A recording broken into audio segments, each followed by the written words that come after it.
I'm really excited because I get to introduce, I got to introduce an elder, and now I get to introduce someone from the rising generation.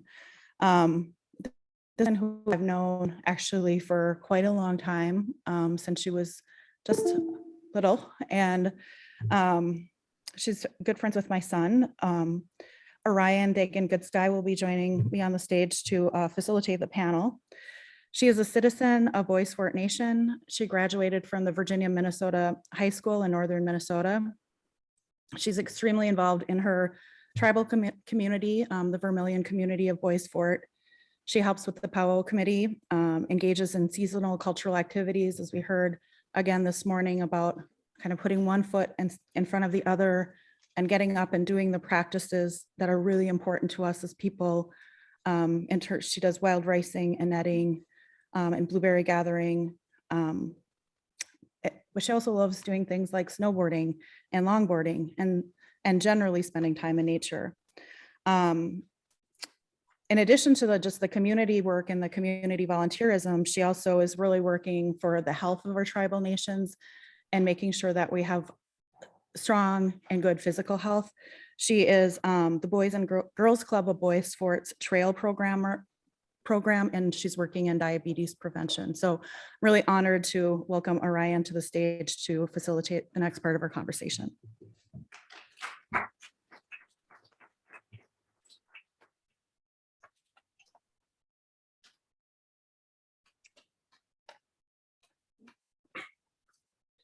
Thank you, Nevada, for the introduction. My name is Orion. I come from the Vermilion side of Boys Fort. I work at the Boys and Girls Club. I've been working there for 8 years now. And I think one question I get a lot is, why do I work there? And why have I worked there so long? And I think it's important to be with our youth, to pass down these teachings. I work a lot with primarily, I call them my little kids. I work with 5 to 7-year-olds. And so it's really nice because they have that fresh mindset to grasp, just like traditional teachings. I consider myself lucky. Like Nevada said, I do seasonal activities like wild racing, netting, blueberry picking, and things like that. I work with the kids just because I know a lot of families have lost their ways, and a lot of kids don't know traditional things like that. And so that's why I work with a lot of the youth. And that's why I love my job. But it has been a pleasure to share this space with such powerful Indigenous elders this morning. Like you in this room or those in our virtual audience, I will be taking a lot with me when I go home today. These teachings impact our surroundings and provide us with guidance towards our actions to one another and towards the future. This is especially important for my generation and those following because we are inheriting a legacy of decisions that have not used the 7th generational principles. And we are seeing them harm caused by colonial capitalism and Western reductionist systems that have governed most of the globe for 500 years. However, the 7th generation principles, mindset, and planning often referred to decisions being made about our earth and environment, from water to energy. But we know, sorry, this is my first time moderating, so and introducing stuff.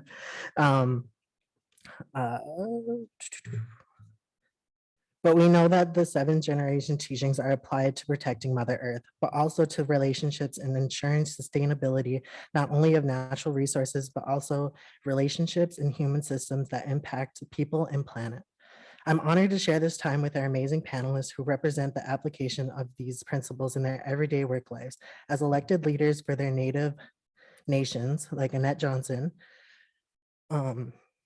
and in the Minnesota State House of Representatives, Heather Keeler, implementing economic development strategies that focus on regenerative practices like managing the largest native-owned buffalo range in the world, Clay Colombe, and to large-scale organizing and frontline protection of Mother Earth, Houska.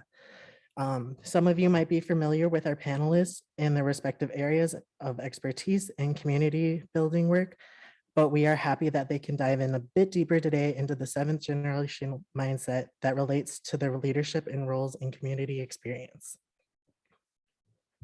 So yeah. Yep, have our panelists come down.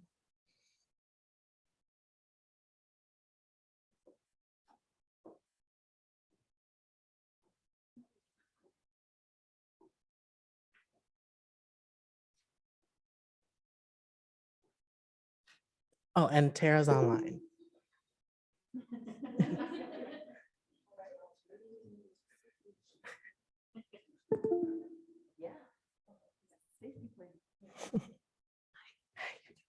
Thank you.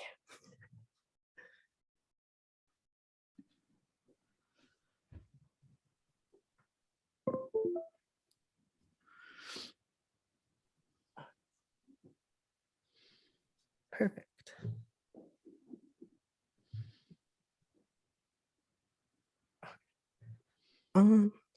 Alrighty, so I guess we'll get started with some questions. Could you start by sharing a little bit more about who you are and some of your reflections on teachings shared today as it relates to your work and the biggest takeaways for you?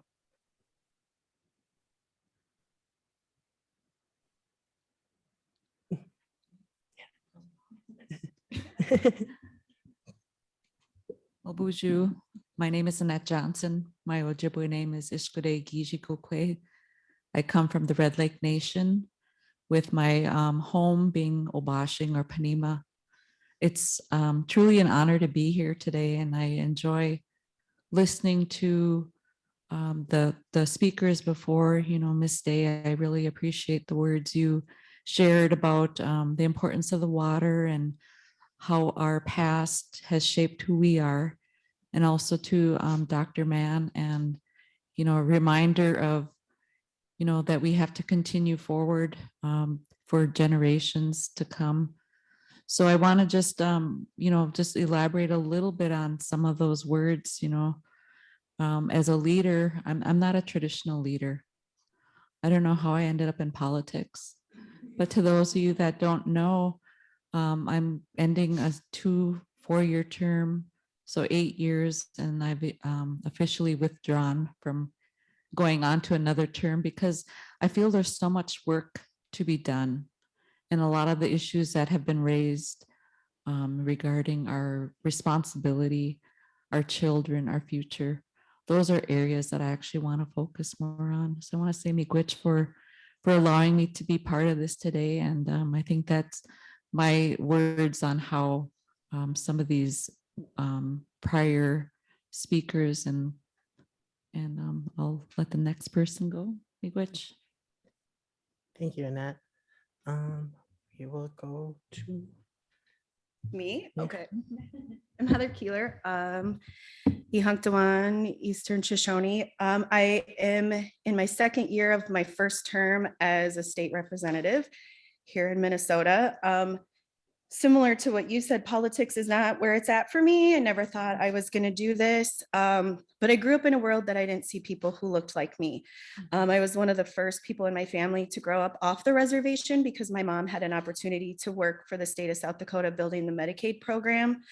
And so my teachers didn't look like me, doctors, nurses, police officers. And when I was younger, I knew something wasn't right. I knew that our communities were being overlooked. I listened to my unchi all the time to say, it's our job to protect the water. It's our job to be land defenders. And I didn't really know what that meant.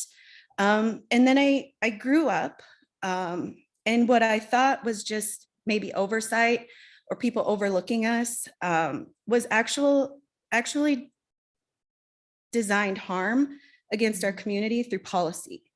So at first, it was really painful to understand that.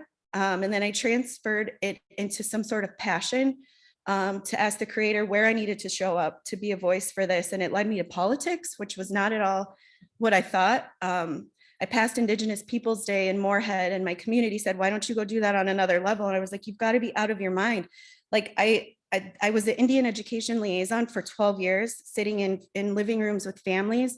And when I realized with Standing Rock, how many policies were designed against us. And then with Line 3 and working with Tara and Winona and all these marches, like crying out, do something, do something. I said, who are we asking? Nobody's listening to us. And so I really had to dig inside of what that meant for me, and ended up being a state legislator. And I think we'll talk a little bit more about that work, but today this is actually really filling for me because I work in a space that's not designed for us, and I don't see people who look like me. And so it's really emotional to be in a space with this conversation, with this mind frame, with this thought process, with this Karen Dr. Mann. Like, I'm so glad I was able to make it. We had committee this morning, and hearing you was exactly what I needed in this work. And so thank you all for what you do and showing up in the spaces and being advocates for this work. It really, really matters. Alrighty, thank you. Tara? We'll have you go next. Hey, Buju Ginawa. Hello to the panelists on the stage. I'm glad there's more than just one of you. For a second there, I was like, oh no, just one person, and then all the rest of us online. It's wonderful to see your faces, and thank you for the invitation to share some words and thoughts, and appreciate the folks that are in the room sharing with us. My name is Tara Houska. Shabawekwe Indigenous Makwa and Dudem, Goching and Dunchaba. I'm Bear Clan from Couchiching First Nation. I was born in International Falls, Minnesota.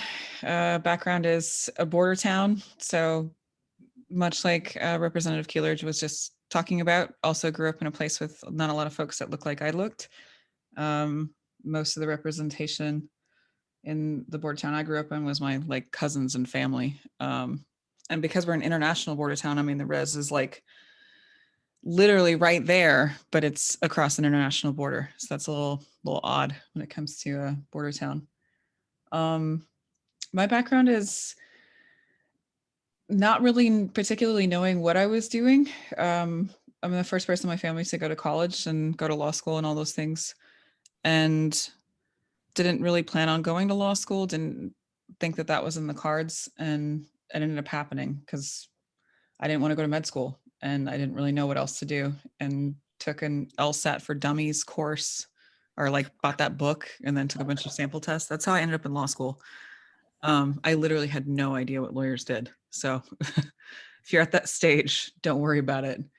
And then ended up ended up out in DC. I literally applied to the schools that sent me free applications. Like, I had no clue what I was doing.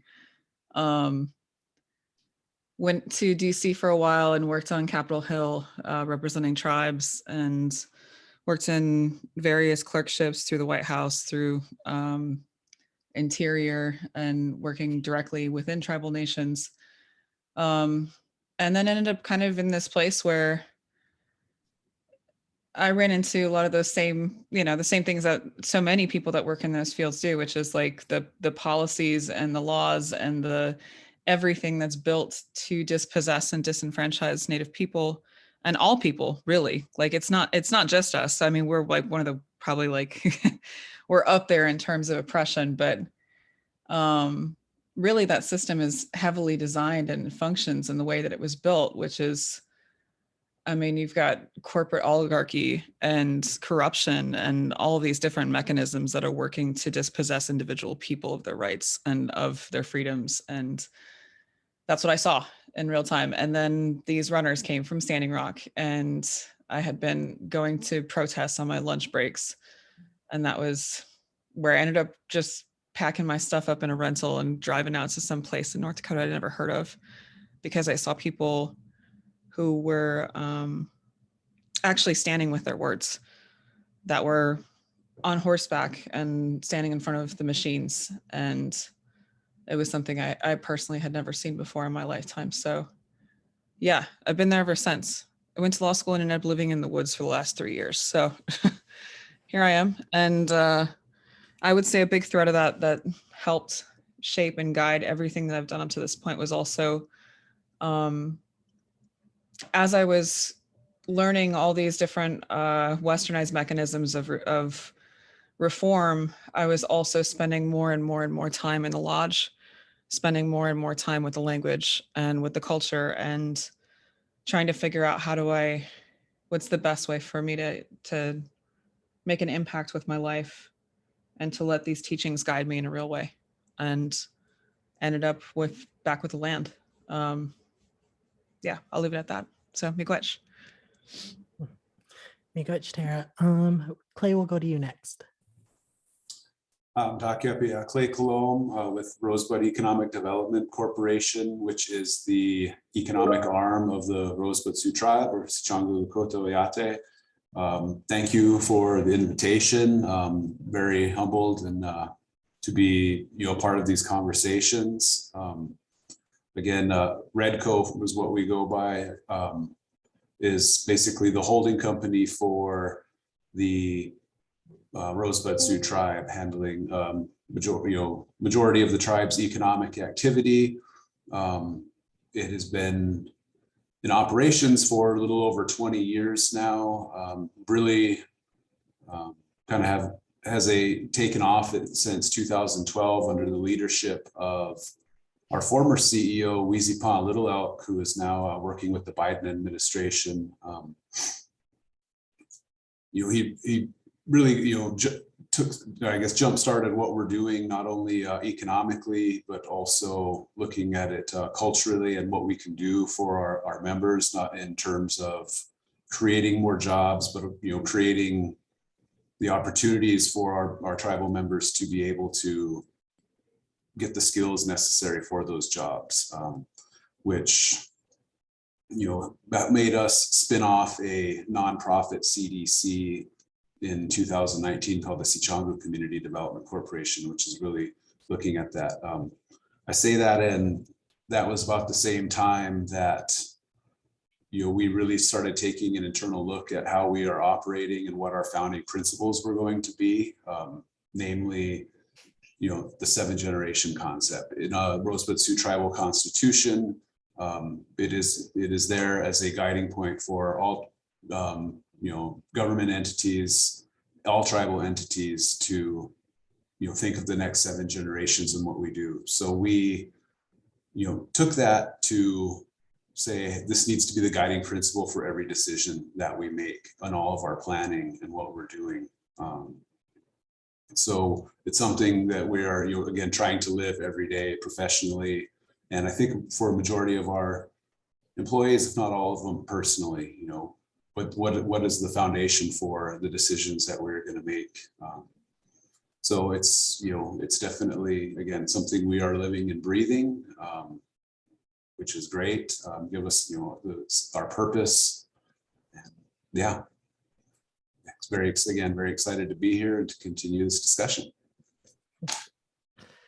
Thank you, Clay. My next question is for Clay. Could you share more about the 7th-gen plan and ecosystem at Rosebud? And what are the key points of the 175-year strategic plan for your community and how it started? Yeah, so again, kind of what I was just saying there, it's, we took looking at starting a strategic plan, typically you do that on a maybe 1, 2, 5-year plan. But when we said, okay, what is the foundation of all of our decisions? It's a 7th-generation plan. So we defined a generation as 25 years, which is how we got to the 175 years. So we wanted to, again, what are we going to, not just break it down 175 years, but what are we going to do for the next year, next 5 years, next 25 years, up to the 175 years? Again, making, decisions with all of that in mind. And so we really started looking at, where do we think we're going to be in 5 years, in 25 years, 175 years? In 175 years, we probably, going to be around 500,000 tribal members by then. We're at about 35,000 right now. What's the world going to look like for that generation? What are we going to be eating? Where are people going to be living? We have an extreme housing shortage as it is now. So, looking to solve these problems now and start putting the foundation and the framework in there for our people to be able to prepare for that. And, it's a lot of hard work, but it's, what we have to do. And it's, basically the calling for everybody here at Redco. So, some of the, again, those questions right there asking, where do we think we're going to be? What's that world going to look like? Have led us to, again, not only the economic programs or entities that we have, such as, government contracting, construction, things like that, the services for our people, but got us into, again, how do we make these decisions that will help these generations coming forward, which got us into our community development work, which is food sovereignty, the health initiative, language revitalization. I think a lot of just, personally, a lot of people in my generation, we're not exposed to the culture very much. I think a lot of people in my generation lost our way, and you start seeing a lot of people coming back to the culture and seeing a lot of great results from that. So we're just trying to keep that momentum going, being able to, again, revitalize the language and start these things. We have created a Lakota immersion school. It's in its second year now. We started with a kindergarten class last year, added a first grade this year, and we'll add a grade up until at least until fifth grade, and hopefully to expand upon that. And the other big one is our food sovereignty initiative, which a big part of that is our Woolakota buffalo range, which right now is the largest native-owned buffalo herd in the world. We'll have over about 1,000 head here soon. But that gets back to the roots of our people and, being a buffalo people, which had that way of life taken from us. And, how do we get that back, and how do we make that work in this modern world? Being able to control our own destiny, if you will, on what we are feeding ourselves, not being reliant on anybody from the outside to get the food that we need, and try to get back to our traditional diet. So, as we are managing that herd, we are also looking to, create the opportunity for our tribal members to, become entrepreneurs and be able to, take on, raising their own small herds or just number of animals with us. So again, we want to incorporate that in everything we do. Those are some of the examples of how we are, putting it into action. Thank you. The next question is for Annette and Heather. Could you guys share your perspective on how 7th gen planning can help us get out of crisis mode in Indian country? We'll start with Heather. I feel like I should have read the questions that you sent me before I got here, right? This was probably one of them. I think in my mind, Indian country is all of Minnesota because we're 100% ceded treaty territory land. And so for me, that's my mind frame going into this and the work that I do. I bet you could see on many of the times I speak up, either in committee or the bills that I carry or the behind the scenes conversations I have, I always mention that the changes that we're trying to make aren't necessarily for me or even my kids. It's for the generations that I haven't even met yet, that haven't walked their journey here just yet. And so from a political side, the 7th generation piece is not always in the bills that we do. I think as political leaders, everybody says, like, what bills are you carrying? Like, I can do that. I can list off my bills. But my overarching goal is cultural revitalization in every aspect, whether it's in housing, preventing homelessness, education, environment, natural resources, all the tables that we sit on. I say that over and over and over so that it's a piece of education that other members can keep in mind. I'll be really honest with you. A week ago, I had a really difficult conversation with my entire caucus, which is like 70 people, basically telling them that we continue to say that we're anti-racist, We're not racist in spaces, but we're still anti-Indian because we don't have the courage to speak up for a population that needs other people to speak up. 100% of us as Indigenous people can stand up at the top of a roof and scream that we have an issue, and we're still just the penny in this world that's easy to push under a rug. And I try to call my other members and other leaders to say, this is your responsibility as individuals living on our land, and to try to educate them that hopefully long after I'm done with this seat, I've planted seeds with other members for them to understand that role. We pride ourselves publicly on this tribal state relationship that we have, yet we don't actively do that. We don't actively work in that space. And so, Dr. Mann, I appreciate the recall back to the 7 teachings and being really humble in the way that we present ourselves. And I feel like the anger that comes in some of this work pushes us to limits that maybe make us act out of character in spaces. And so being grounded in the 7 teachings while talking about the next 7 generations, is a challenge. And I have to own that. But I know that every single day when I show up, my intentions are pure and my message is consistent. Cultural revitalization is something we all have to play a part in. And being mindful that we're always naming the fact that these changes are made for generations that we don't know yet. We get a lot of pushback on that.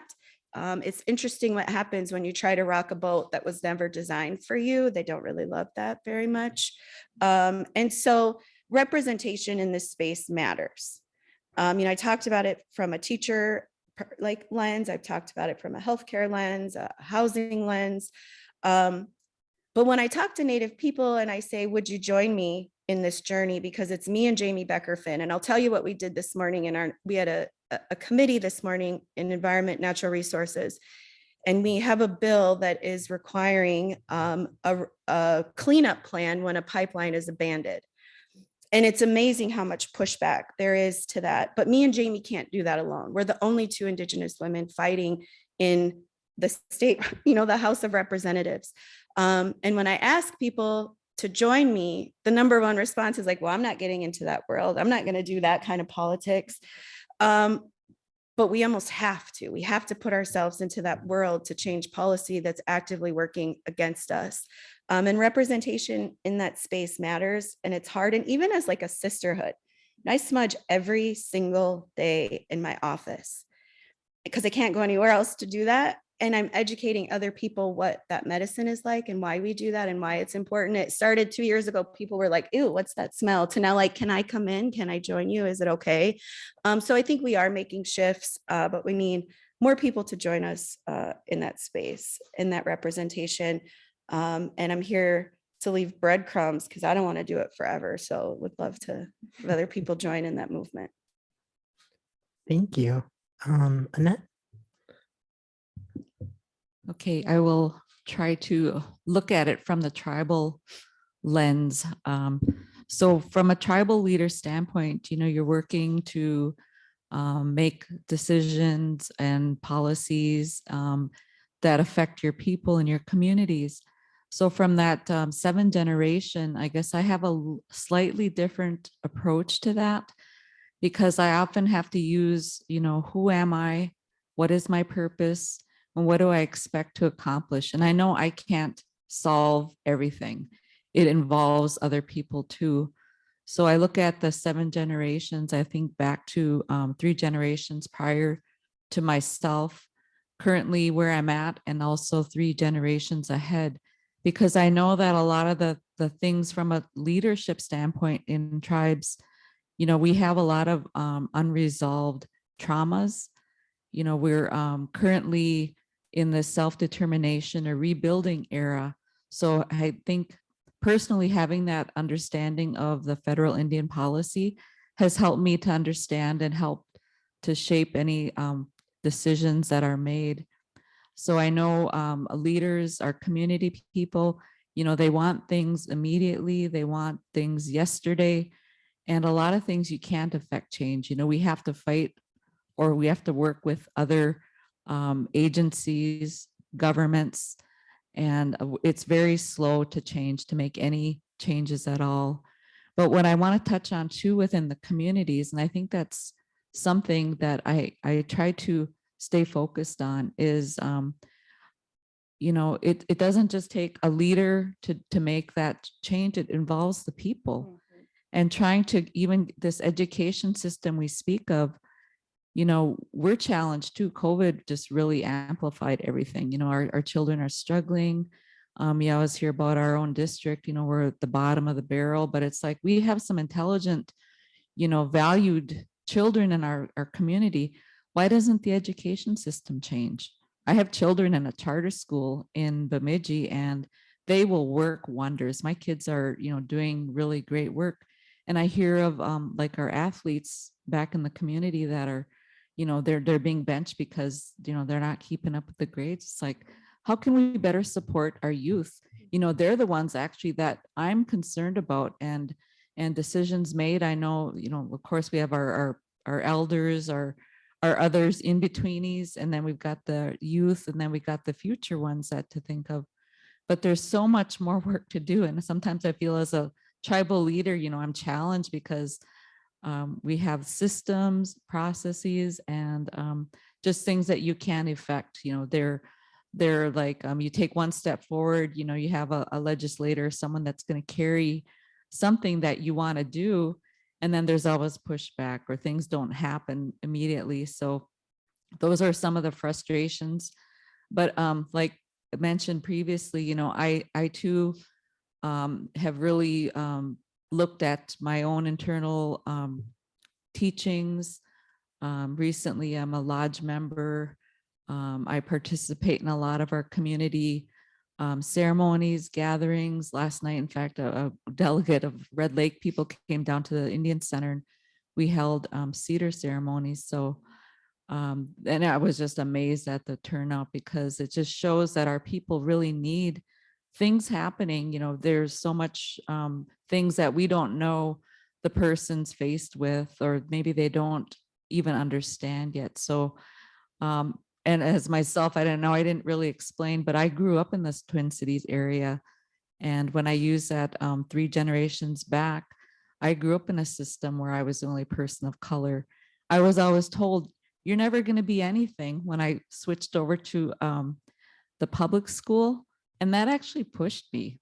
I thought, I'm not going to listen to these, you know, students tell me I'm not going to be anybody. So I actually went on and got my bachelor's, and then I've got my master's too. And, you know, I don't use it in a way to my people to say, you know, oh, I've got this, I'm better. I want to use it in a way that will help. You know, I try to use critical thinking, be solution oriented, and also am grounded in my values and teachings that, you know, I'm still a learner. I will never, I think, fully grasp or understand, you know, the language or the old language as they refer to, but I'm going to do my best while I can to learn and use that in a way to help people. So those are some of the things that I personally have used to help make decisions and to be part of change and effect in our communities. Miigwech. That's great. Thank you. Tara, the next question is for you. How can we as an entire people be thinking about planning, consumption, or commerce and policy to get out of current crisis that we are in right now? A crisis that many climate scientists say is getting close to the 6th extinction. Excuse me. Geez. So after solving all problems for Indian country, we're going to solve the problems of the world. I mean, I have thoughts on it, you know, and I think a lot of brilliant leaders are, and I mean, the word leader, I don't know. I think about that word a lot too. Been asked about that a few different times lately. And I think there's colonially defined sovereignty, there's also inherent sovereignty to Native people. And just as there's colonial defined leadership, there's also leadership within Indigenous people. And I think those are 2 very different things. And it's 2 completely different ways of looking at quote unquote leadership, right? Which is, I think, at least as I understand it, as I've grown over time, it's more like the contribution you're making to your community. And that's a whole mindset to think about. You know, what skills do you bring? What do you offer? Maybe someone is really good at making decisions. You know, that doesn't mean that person who makes decisions is any more valuable than the person who's extremely good at art or at singing or something that's, you know, maybe they're really good at healing. You know, those are all really important pieces of a community. And on the global spectrum, I think of like the fact that there are these world leaders, usually elected officials and people who have incredible access to human wealth, to human generated wealth, who are making the decisions about how consumption and commerce and economic flow is controlled around the world. You know, it currently is a model and has been for quite some time of just absolute and total extraction, endless extraction, which I think is a reflection of the fact that it's based in colonialism, right? It's a theft of land, a theft of people, and the continual theft of quote unquote resources. To even break down the sacred into something as the language of resources, I think says a lot. And now you've got these same folks who are steeped in that mindset, making the world's decisions for how we get ourselves out of climate crisis. You know, as the world scientists are saying, there is no getting out of it at this point. It's just trying to lessen or mitigate, I mean, not even mitigate, but lessen the effects. And it has to happen in short order. And then on the back end, kind of, I think, I won't say complicit, but I definitely think there's a level of continuing on in this way that of life, that all of the social media and online news streams and research and just basic Google searches will tell us, you know, almost everything we have is made by someone else's hands, has come from somewhere else, it's manufactured somewhere else, it took from a lot of places to get here. And that's everything from clothing to food to this really unnatural way that human beings have created of living, and calling that success and calling that the way of life. I think that those forums could do a huge service to the world by including and uplifting solution making by Indigenous people. We're just 5% of the global population holding 80% of the remaining biodiversity. I say that fact over and over and over again for people to begin to think about that, because their whole entire mindset also tends to circle around figures and statistical analysis. And so when you say that to them and you explain, you know, why do you think this is? Honestly, why do you think this is? Because a lot of these people that are living in these places around the globe have not lost their connection to nature, and they've not engaged fully into a way of life that is entirely extractive of labor and land. You know, it's a more mutual based relationship. And I think the elevation of those types of ideas is important. I think the cultural shift that needs to happen as human beings is something that I spend a lot of my effort and energy while I'm here doing, trying to inspire and outreach to people to stand with the earth as a relative, to not just think about these things and to maybe hold some signs or whatever, but to really actually stand with the earth, which means a lot of sacrifice, and it means selflessness. It means taking risks in this world that has been created around us. It also means working really hard to develop those relationships with the earth. Why are we doing this in the first place? I know, and I've watched that journey happen for a lot of people. It's been a huge honor to see that happen, to see folks, I guess, kind of unplug for a moment from a world of individual and self and really be with nature, you know, and begin to recognize that nature is with us all the time, even in the room that, you know, it's it's oftentimes my experience when I'm in like corporate settings or these so-called big halls of power and all of that, where people kind of believe that the manipulated elements around them are dominated, that nature is no longer in those spaces. But you're nature, right? Like we're all nature. And reminding folks of that is always a interesting moment. I've seen like the bankers with the 3-piece suits kind of like for a second look at their suit like, oh my God. And I'm like, yeah, you're surrounded by nature right now. Like right now at this moment, you're wearing materials and fibers that are made from the earth. Everything that we have is from the earth. But I think the cultural shift is a huge part of the solution making process. And when it comes to Indigenous people, I mean, I think, you know, with those realities of the fact that we do hold such a strong relationship in so many places with nature, it's also I think a call in a lot of ways too about our own accountability to that relationship and this grappling that we have as Indigenous people with assimilation and with colonial power and with the realities of what's happening around us, how these systems affect us, and still remembering that it's also like if without actually embodying those teachings and carrying them into praxis, which is a very different thing than just like, okay, I'm going to go to ceremony and that's that, and then I go back to my life. But when you're carrying that and embodying that into your everyday, that's how we continue that relationship that we have, as far as I can tell. And it's how we ended up in a situation where we're holding so much of Earth's survival. And it's not really her survival. I mean, she'll be fine without us. You know, this has happened before, at least as I understand the world. I think that's something that's really hard for a lot of non-Native folks to wrap their heads around, is like a lack of fear of extinction and eradication, because it has happened before. Human beings tend to be out of balance. We're the only creatures in the universe that really struggle with balance. Everyone else kind of already knows their role.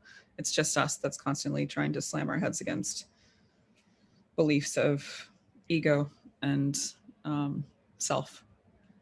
But yeah, I don't know. I mean, I don't think we can solve the world's problems, but I think we can at least try to push as hard as we can to get narratives of empathy and of mutuality into some of these larger spaces, whether that's through policy or through showing up and demanding change, you know, and pushing as hard as we can, and also embodying those things in our own lives, living in a different way, teaching our children in a different way. Miigwech. Thank you, Tara. That was wonderful. My last question is for all of you, and we will start off with Clay. What other advice would you give to my generation and future generations as we step into community caretaking and leadership roles? Yeah, and kind of this, you know, from the position that we're taking is you need to be involved as much with your community and, you know, within the community, I think the environment as possible. We need to ask a lot of questions to see, you know, where are you at now? Where have you been, to see where you're going? What are the needs? What are the values that your community is upholding? And that's what we're doing. We're not coming in saying, okay, we want, you know, there's a 7th generation plan. This is the way we want to do it. You know, we have spent a lot of time getting our community input, you know, speaking with elders, you know, speaking with the younger generations, everybody, to help formulate that plan and to help implement it as well. I think that way everybody can, you know, have an ownership in it, that we're all in this together. But to constantly be asking those questions, constantly be reevaluating, where are we going? What, you know, what's worked, what hasn't? That's, you know, that constant reflection is what I really like about what we're doing. And you're not knowing, you know, we can't obviously say, okay, our 175-year plan is this right now. It's never going to change. You know, new challenges are going to arise, new opportunities are going to arise, and to, you know, to be able to, you know, be able to see those as they happen.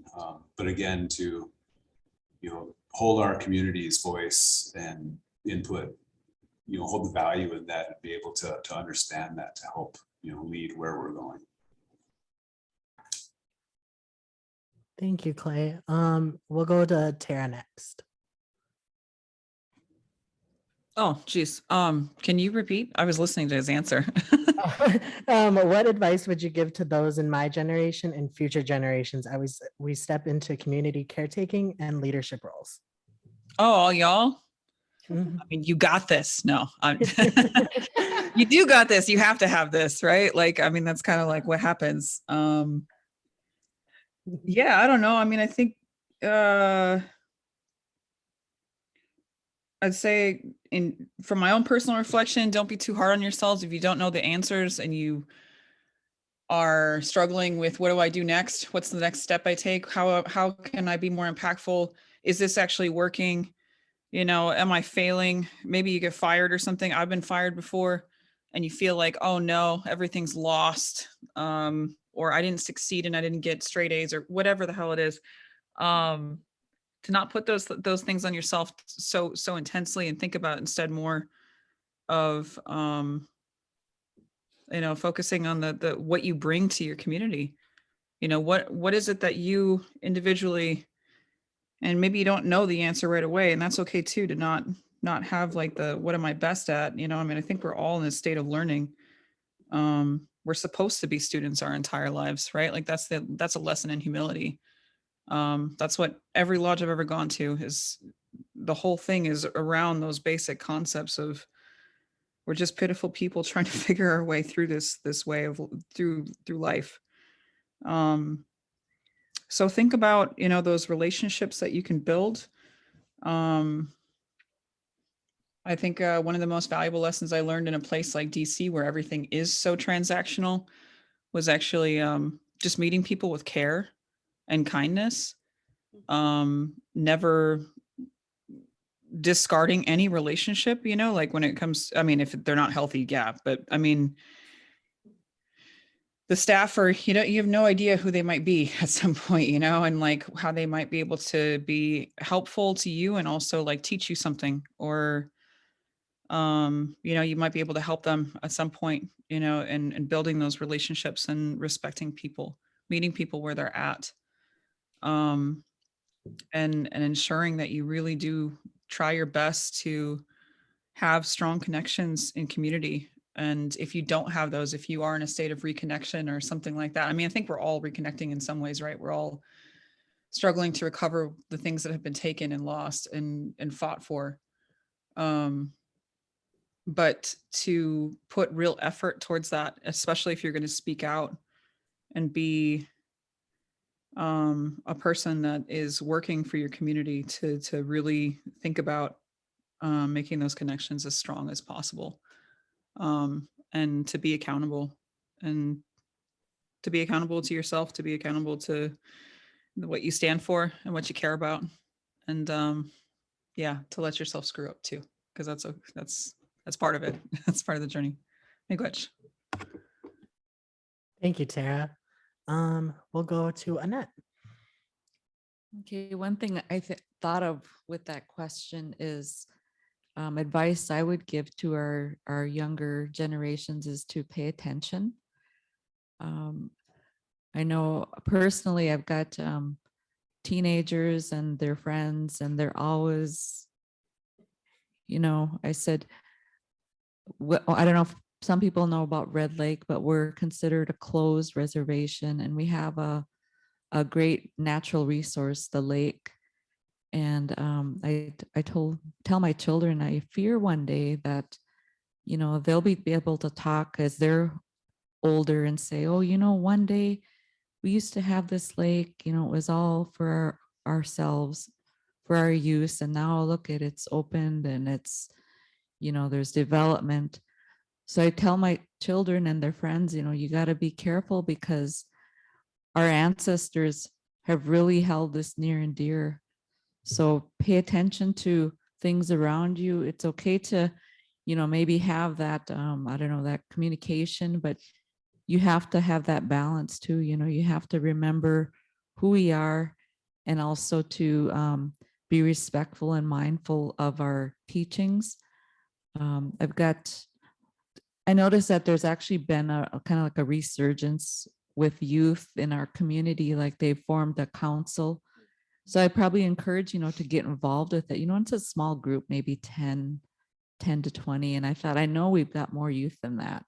You see them walking, you see them hanging out at the club or, at the humanities. So I would just encourage our young people to get involved where they can, volunteer, reach out to elders, or if you've got someone that maybe you could mentor, that's another area I think that communities have an opportunity is to get more mentorship. I know growing up in the urban area back in the day, we used to have some of those like junior achievement, Girl Scouts, things like that. And I don't see much of that now. I don't know if the COVID's kind of really taken things back, but those are some of the suggestions or ideas, is just to keep our youth involved, keep them engaged. I know as a parent and as a community member concerned,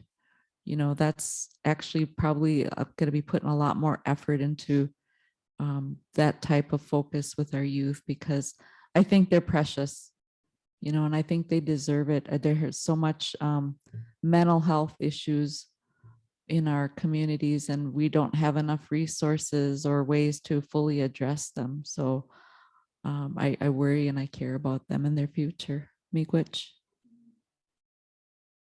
Thank you, Annette. Heather?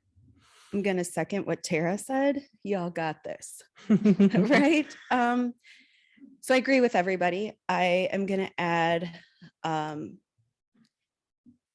of the same thing. Be really kind to yourself. Have like a plan to make sure that you're holistically in balance. This world will push you in spaces and ways that throw us off kilter. And I think it's important that we know and understand what our holistic balance is, physically, emotionally, mentally, spiritually, and going into these spaces of community care, impact in communities, forces you to be courageous, which gets really difficult because like I speak up a lot and I have no clue what I'm saying, but I know it's like generations before me. I've learned that message somewhere. But also remember how beautiful you are. I think that society tells us that it's this white world is the definition of beauty. And that messes with us in a way. It tells us consistently that we don't belong in these spaces, that we don't matter. And when I talk to youth, even when I was doing my liaison work, a lot of our next generation struggle with their identity. I live in a world that I am a product of boarding schools. I barely know my language. A whole side of my family is gone. I just got back into dancing 4 years ago. I love your mug. I see your mug down there. It's jingle dress. But that matters, having spaces to step in. Like I go to people that I don't know and say like, can I come to your community? Because I don't have connections back to mine anymore. And so building relationships that matter. I think we talked about that, and being kind to yourself and recognizing your own power and your own beauty, and not like physical beauty, but the beauty that we bring from these generations, that got us here, like owning that and unapologetically showing up as Indigenous in every single space is just so powerful and needed. So that would be my message. Thank you. I think we're gonna open it up for Q&A. So.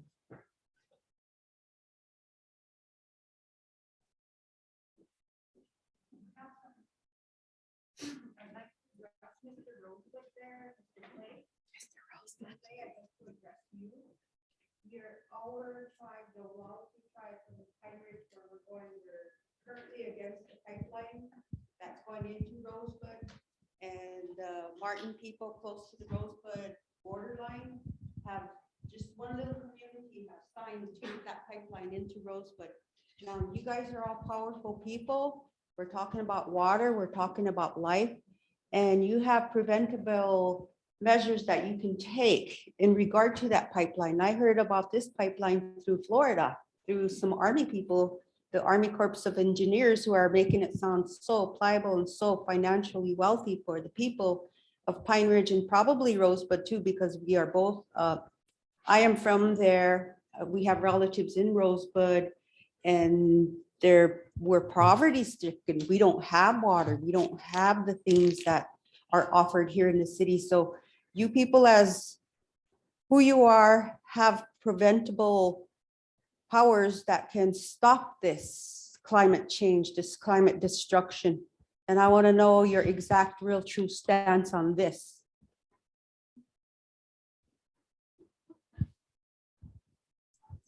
Assuming that was for me, I wasn't able to hear the first part of the question.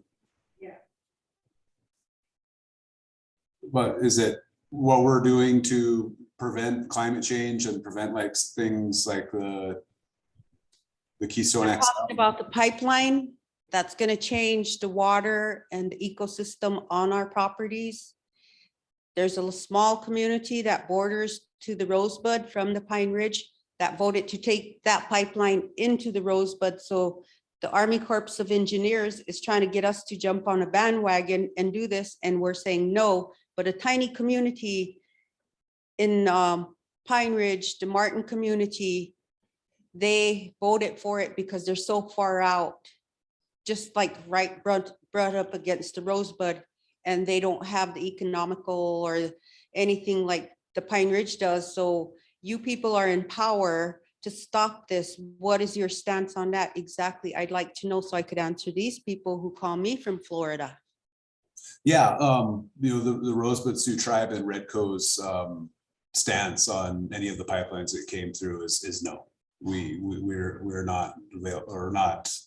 Do not approve of that. Do not want that.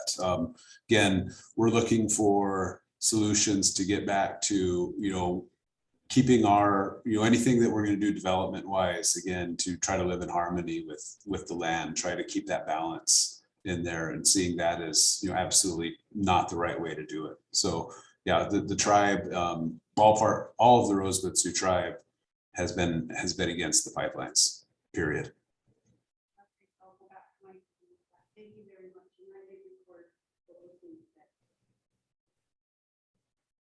I couldn't hear that if there was a follow-up, sorry. I said I will take this back to our Pine Ridge Reservation and let them know what was said by you, because the small community jumped up against the Rosebud is taking it to Rosebud via the Army Corps of Engineers. And I was given this information from Florida. I'm not sure how they got a hold of this, but I will go back and readdress this with them again too. Okay, thank you. Any more questions? I don't think so.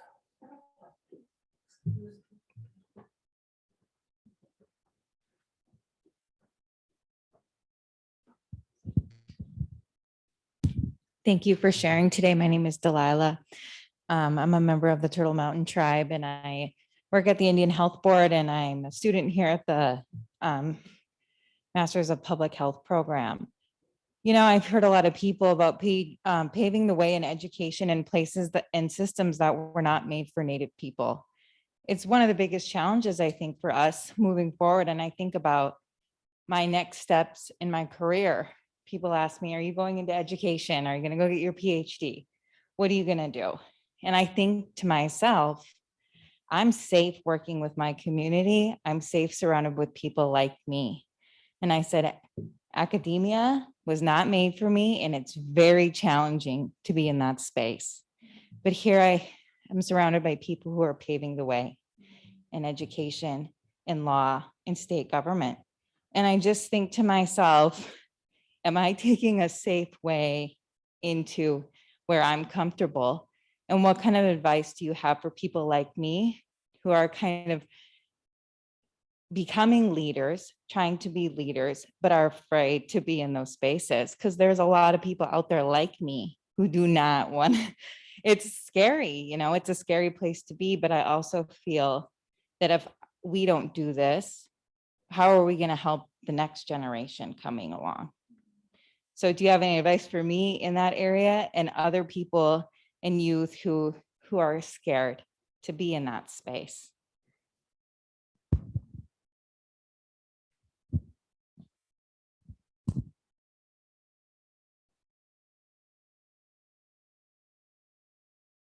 I can take an attempt at answering that, because I think it's almost like you have to take that risk, and if you're willing to take that risk, sometimes it may not work out, but it may open another path, for something else. So I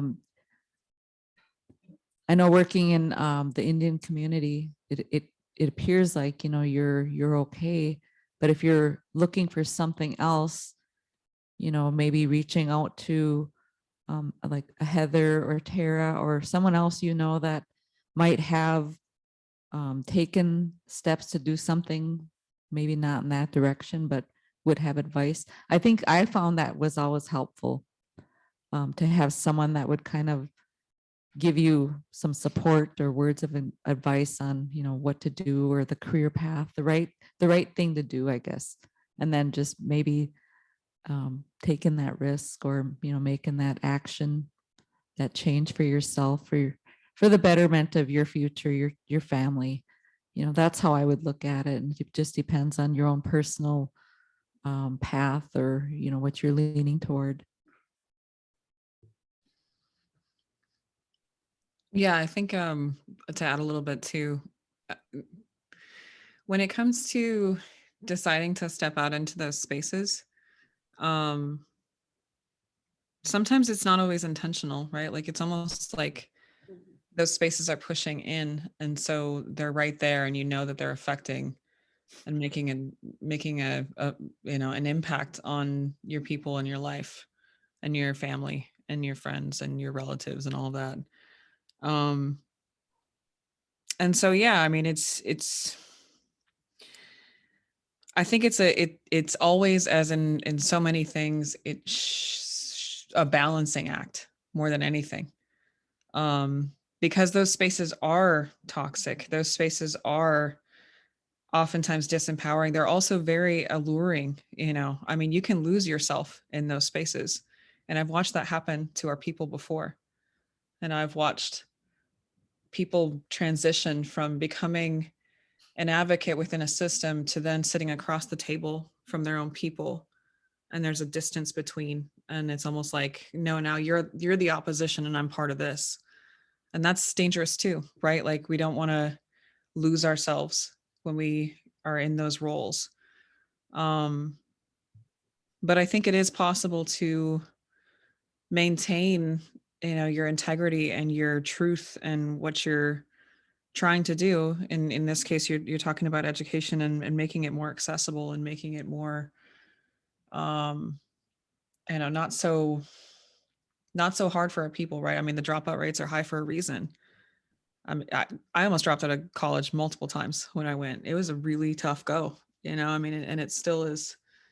These systems are an entirely different way of thinking and all of that. But I think, it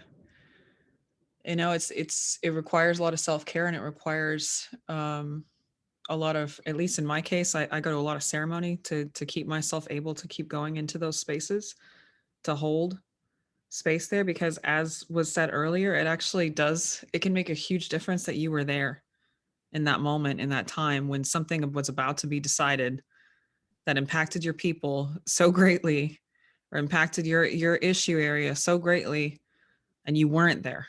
You didn't have any representation. That was unsaid. And in the case of Native people, I mean, we're oftentimes not there, right? It's not only a lack of numbers, it's also a lack of even access to those spaces. And so getting the education and armoring yourself up with all these different titles that they need to be able to hear our voices, can be very useful. But it also, is a balancing act.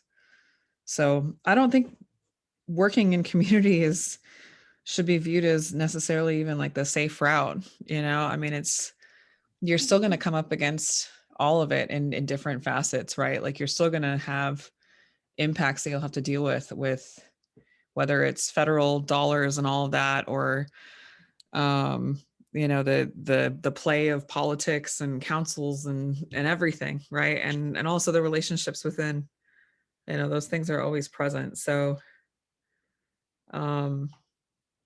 locality-based work is incredibly important.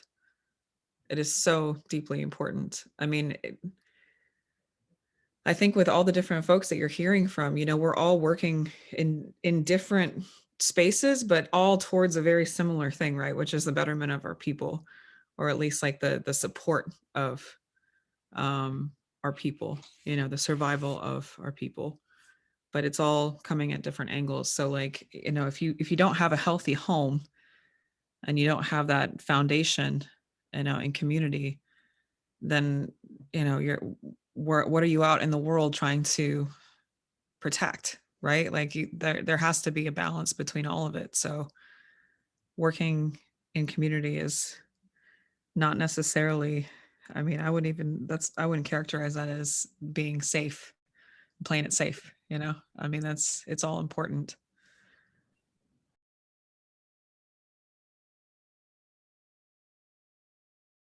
I was going to say the same. I don't think you're being safe at all. I think the fact that you're in grad school and you're here in conversations and you're engaging, I think the advice I would give you is to be open, and to know that like we're scared out of our mind. I'm scared out of my mind every single day when I step into these spaces and these conversations. So like the mind frame that you have to be like so ready to do some of these things, I think is a barrier for us a lot of the times, that you get called into spaces that you have no idea what that looks like in the future. So I think my suggestion to you would be, don't underestimate what you've already done. You've already done much more than be safe by being in school, by expanding into spaces that aren't designed for us. But also know that like no amount of preparation is going to actually prepare you to be ready for whatever the creator calls you to do. It's just being open and then being comfortable in the space, being terrified in some of those spaces, and then going back to your communities for that recharge, to go back into those spaces. I still don't really know what I want to be when I grow up, because I just am like going down the path of what presents itself and where I feel like my voice can be valuable, and the experiences that I've been through. I think I can speak for a lot of people. I felt like a disaster of a puzzle everywhere. And then I got into this space and it kind of felt like all those weird stories and all those mishaps and all those painful things that came together. So find the beauty in your own story and be open to those opportunities in the future for sure. Thank you. 5 minutes. I'm gonna add one little word too, which is don't. Okay, I mean, maybe you can't help it when you're like scared and you step into those spaces because it can be really intimidating.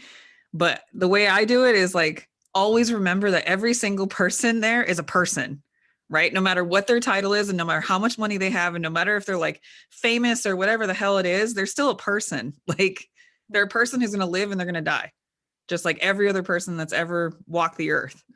And to all that stuff that we create is mostly in our heads, right? Like it's mostly like, do you think like like let's say you're out there and there's a pack of wolves. Do you think the pack of wolves is going to be like, oh my God, we can't eat that one, they're famous? Like they're not going to care. You know what I mean? Like they're going to be like, no, that looks delicious, you know, and they probably can't run that fast. So yeah, they're all just people. Everyone is always just, yeah. Don't be so scared of, because those people their minds are so square and they're thinking in all these structural terms, and you've got a whole different way and a whole different set of thinking that hopefully you've been working on and continue to work on, like we all should. Thank you so much. I feel like I got counseled by like all the aunties. And I'm sure a lot of people got a lot out of what you said, because there's a lot of really powerful stuff in there. So enjoy it. Alrighty, that's all the time we have with our panelists. Special thank you to Heather, Annette, Tara, and Clay. Yeah, so that's about it. Also, wait, can I just say, for your first moderating, you did a great job. Yeah. For real.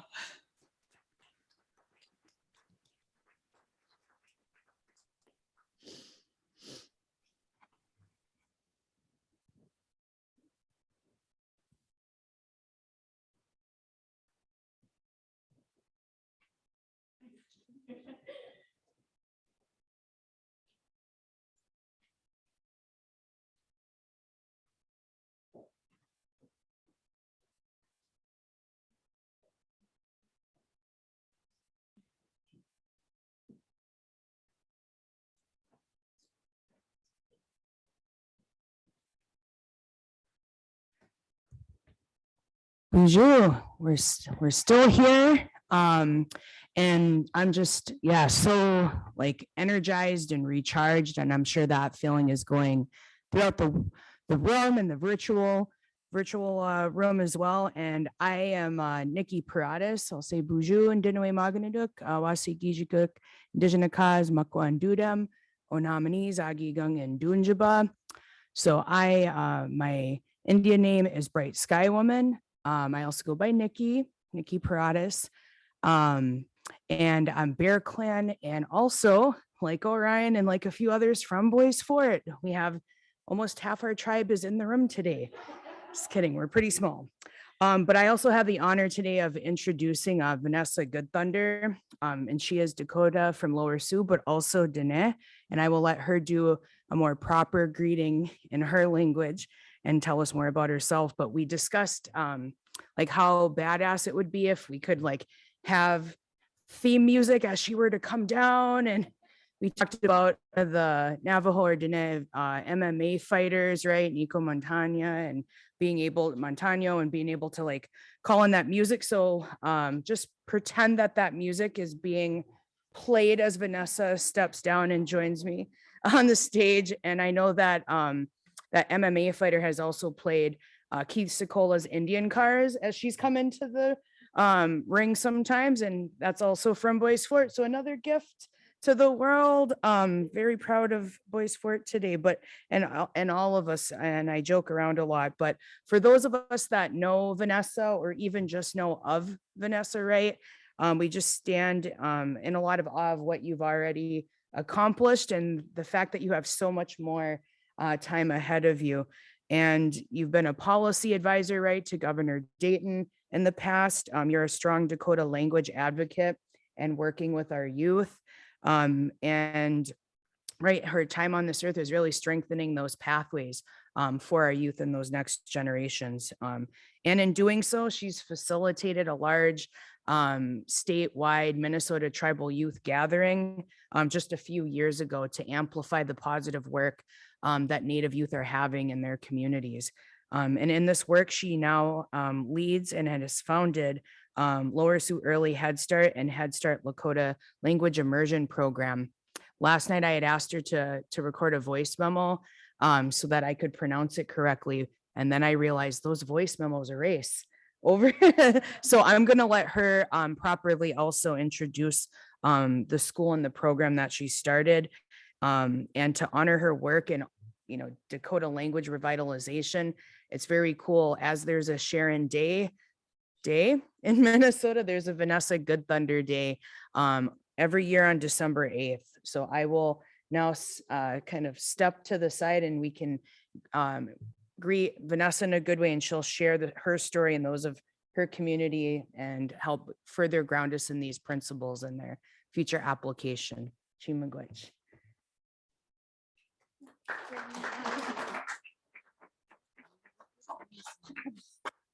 Well, Pidamaya, for that introduction, it just made me all want to cry, and I just wanted to cry like all day. It's been just a really great day. So Hamidakuyapi, Yahipi Kiwashte, Vanessa Guthander Makiapi, Dakotia Snasnawi Demie, Chashapi Hemataha, Wana Chashapi Wakayaja Oyawa Oti Ed Thwaniye, Oyawa Oitancha Hemachaye, Dead Wakayaja O Dakota Unkiapi Chinch, Dakota Oyate Ki, Dakota Iapi Kiha, Stood Kiapi Kre. Hey, Hechid Ibiduk Chaya, Piramayapi. Well, hello, everybody. How goes it? My name is Vanessa Goodthunder. My Dakota name is Snawi, which means jingling woman. I come from where they paint the trees red, which is the Lower Sioux Indian community in Southwest Minnesota. So it's about 2.5 hours away from here. To the left, you're going to see some corn. And to the right, you're going to see some more corn. Very rural area. Everybody knows everybody. Everybody knows everything about everybody, all that good stuff. The big thing is I'm just super excited and proud to be here. And when I was asked to do the closing remarks, the title of today is Leading for the 7th Generation.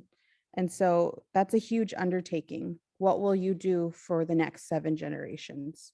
And that made me remember when I dedicated my life to my language. And I was, that there's that saying, there's no crying in the club, but I was crying in our NEPI, which is our sweat lodge, when I was in 8th grade, because our elders were passing away. And when they were passing away, I started figuring out, oh my gosh, they have our songs, they have our ceremonies. Where am I going to fit into that? How are the next 7 going to remember them? And I was crying, and it was my turn to speak in the NEPI, and they asked me that, and I was just bawling, and I was like, I don't know what we're gonna do. And that's when I turned 18, that's when I said, I'm gonna dedicate my life to the language, so that the next 7 generations don't have to think, what are we going to do? Because everybody's going to know the songs, and everybody's going to know the ceremonies, and everybody's going to know the language and not know what it's like not to speak Dakota. And that really took me on a journey. So I said, I'm going to be a high school social studies and Dakota language teacher. We didn't have any Dakota language classes in high school. So I went to school, did all of that good stuff. And when I did that, I met Glenn Washichina, who was an elder, one of the 5 first language speakers left in the state of Minnesota. And he taught me, he said, Vanessa, when you're born, Dakota people, they're born with Dakota Wichoha. And that's that Dakota way of life. But then something happens. He said, you get thrown out on this other circle, and it's a lot of cloudiness that you can't see the way completely to Dakota Wichoha, but it's still inside you, but you're thrown out here. And I was like, oh, okay, like an electron cloud when I was in 8th grade. And he was like, sure, I don't really know what that is. And I was like, oh, okay, continue on, Glenn. He was like, all right. And he said that cloudiness is that historical trauma. That is, and we can talk about this for days, we can talk about it for hours, we can talk about it forever.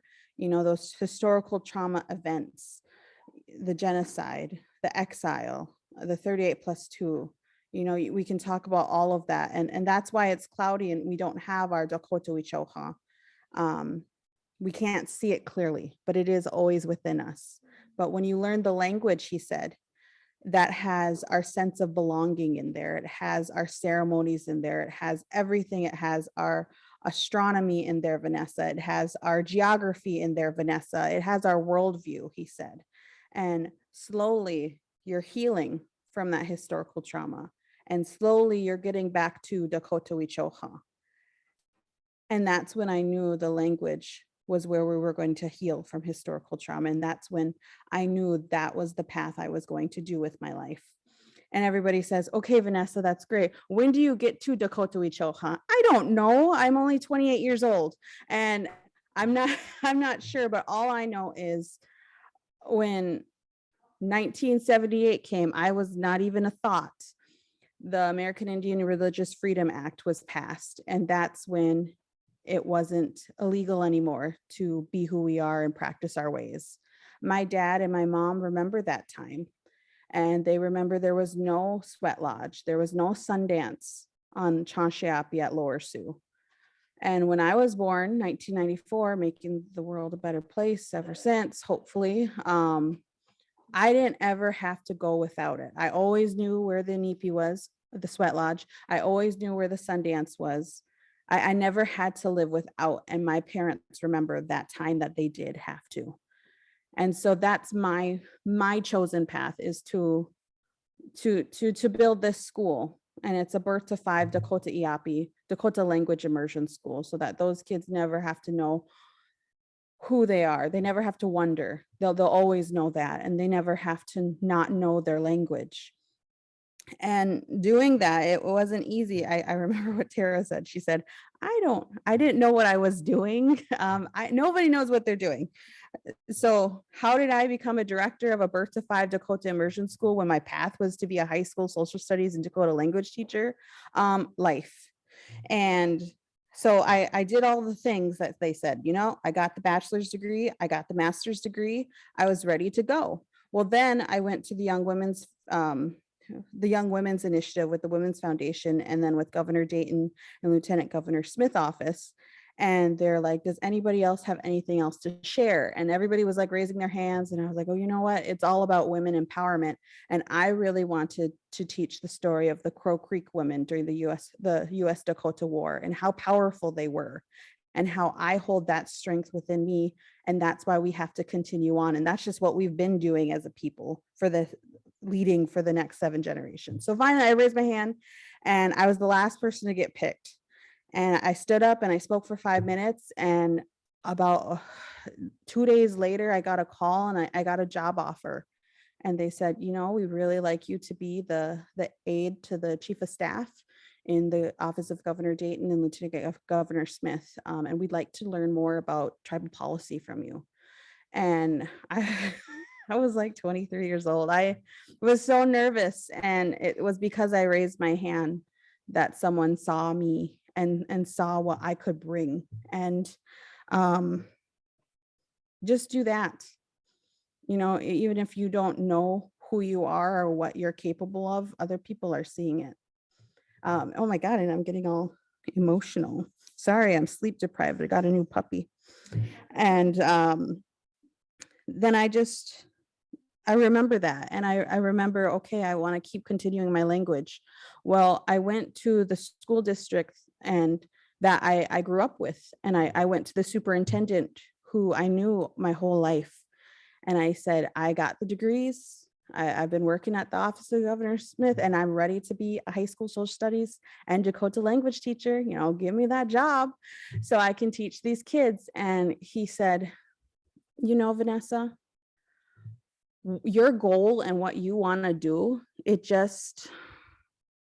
should just make your own school, because I just feel like our goals aren't aligning from what you want to do in life.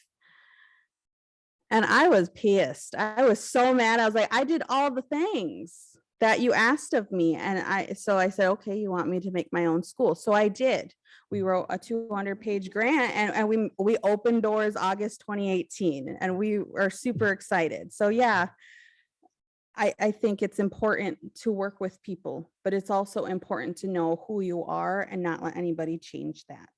And if they won't let me in, I'm going to open my own door myself. We are the tribe. We did a community survey, and just like Annette said, it's when you're a leader, it's not just you, it's the people. And like Dr. Mann said, you are a person of the people.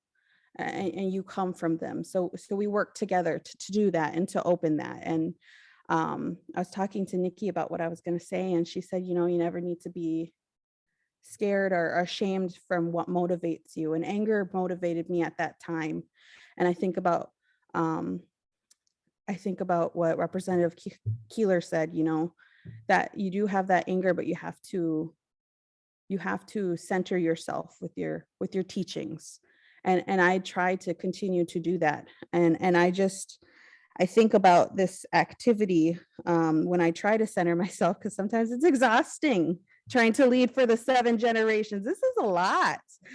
We got to kind of break it down a little bit. I do in my head, because I'm like, oh my God, I'm going to be crying in the inipi again. And I just need to get out of that inipi and keep going. But sometimes it's okay to just keep crying. And I get tired. And when you work with the community, and I love that question, like, is it the easy path? No, there is this awesome thing called lateral oppression, and you love your people, but sometimes they're the worst for you, and they just get you down, and I make myself feel so small. And it's because of that historical trauma. We all have those trigger responses. We all have these ways of beings. And it's just continuing to center yourself from what the generations before us has given us. And it's remembering everything that the speakers have said today. And I remember this backpack activity. We're a trauma-informed care school. And we got this backpack on, and they're like, okay, all these kids, they come to school and they have these backpacks. Not our kids, they're way too small, the backpacks don't fit. But the Native kid, the Dakota kid, they have historical trauma, and they drop a rock into every single time that they have historical trauma. They're going through food insecurities. They can't find food. They aren't connected to WIC yet. Oh, also, they were born with NAS, FAS, which is very high in our tribe. In 2016, 76% of our babies were born with NAS or FAS, which means they were born with alcohol or opioids in their system. And so that's another rock. And all of the goodness rocks that I know we all keep hearing about in this room and on the Zoom, we know that we're the number one in all these bad statistics. And that gets us exhausted. And that gets us being mean to each other and giving that lateral oppression. And it's days like today that I have to remember that, we are able to carry it because exactly what Sharon said. We learn from our grandmothers and her grandmother, Effie. We were born and loved before we were even born. And that makes us resilient. And that's what makes that backpack not heavy, because it's a birch bark backpack that was sewn. It's a quilled backpack. It's a beaded backpack. And I think about what Dr. Dr. Mann said, again, we're the woman of the people. We carry those teachings with us. That past continues to live in each of us. And so, yeah, we have all of that stuff, that heavy things, but we have those beautiful things too. And that's what keeps us going to continue to lead for the 7th generations. And that's why I'm here today, because my ancestors fought in the US Dakota War, fought for their lives, and they fought for me because, again, they had that love before I was born. I think about, Orion saying, calling the youth my kids. I was like, yes, that's that kinship foundation that we have as Dakota people and as Native people. Those are our kids. Those are our babies, and they have that love. And that's what's going to keep them going too, to lead for the 7th generation. So you're already doing it. And I just love that you're that consistent adult and mentor for them. I think about Annette, again, she said, doesn't just take a leader, it takes the people. And I think that's very important. We need to carry each other together. And sometimes we don't know until we know. And that's hard to do. I will address that. Heather, she works in spaces that aren't made for us. And that's important too. Right now, when we're thinking about our school, are we going to continue K-4? Is it going to be a tribal school? Or are we going to do like Leech Lake did, and we're going to interweave an immersion route, and we could do it within the districts, the border towns next to us? We'll have to work together. I got a call 2 days ago, and they want to help pay for our children with disabilities on the res and they want to do it through language learning. So our district who didn't let me in the door is now opening a little bit. And that's because they're seeing the work that we do every day, and they're seeing that the language is important. And so I need to stop just staying angry, and I just need to keep being an open mind. And Representative Keeler said that. I just love that Tara said, lead with the teachings to guide her and stand with the earth. And that takes risks and sacrifice. And sometimes that's scary. Clay gave us a lot of action examples of planning, like, this is what it could look like, multiple wraparound systems, and understands that it is all intertwined together. It's not separate silos. We're all, like Minakuiawasi, we're all related is something we say. Everything is related. Our sovereignty reclamation on language is related with the Wolakota buffalo herd. All of it makes sense together. And I love that he's doing that work. And finally, I'm just going to end with Sharon. She talked about the land acknowledgement. She said, it's good, to stay aware, but we got to keep going from that. And I remember nobody acknowledging our land before, and that made me all excited, but that's true. We do have to just continue to grow. And so, yes, we're aware, good. So what about it? And the big thing is, okay, now what? What are we going to do with it? And I think that's important. So I just want to leave you with it. Yes, leading for the next generation is a huge undertaking, but just remember who you are, who you came from, and that love, because you are absolutely loved, to help guide you to see what are you going to do now. And so with that, I'm gonna put that backpack on because I got some Indigenous things to do. So Pidame Yapi.